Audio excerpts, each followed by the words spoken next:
Washroom की सफाई के लिए इससे सस्ती और बेहतरीन कोई चीज हो ही नहीं सकती। जानिए सिर्फ 2 अज्जा से चमकते दमकते वॉशरूम। बड़े बूढ़े कहते हैं कि किसी का सलीका देखना हो तो इसका बावर्ची खाना और वॉशरूम देखो। इन दोनों जगहों की सफाई सुथराई सलीके का पोल खोल देती है। क्योंकि ड्राइंग रूम तो सभी चमका लेते हैं, लेकिन वॉशरूम हर कोई साफ नहीं रखता और बाज लोगों के तो बाथरूम इतने गंदे होते हैं कि वहां जाते हुए भी घिन आती है। इसलिए वॉशरूम की सफाई का ख्याल रखना जरूरी है, क्योंकि सलीके के अलावा आपका वॉशरूम जरासीम और बीमारियों का गढ़ भी बन सकता है। वॉशरूम की चमकती दमकती सफाई के लिए आपको सिर्फ 2 अज्जा की जरूरत पड़ेगी, जो कि इंतहाई सस्ते और हर घर में मौजूद होते हैं। नंबर 1 टाटरी, नंबर 2 सफेद सिरका। अब एक स्प्रे बोतल में 4 खाने के चम्मच टाटरी लें और इसमें आधा कप सिरका डालें और इसमें 1 कप गर्म पानी डाल दें। अब इन चीजों को अच्छी तरह हिलाकर मिक्स कर लें।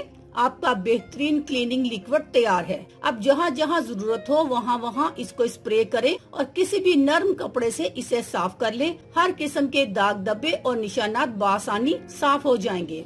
इससे आप wash basin, commode, WC, tiles, नल, फ्लश, टैंक हर चीज साफ कर सकते हैं।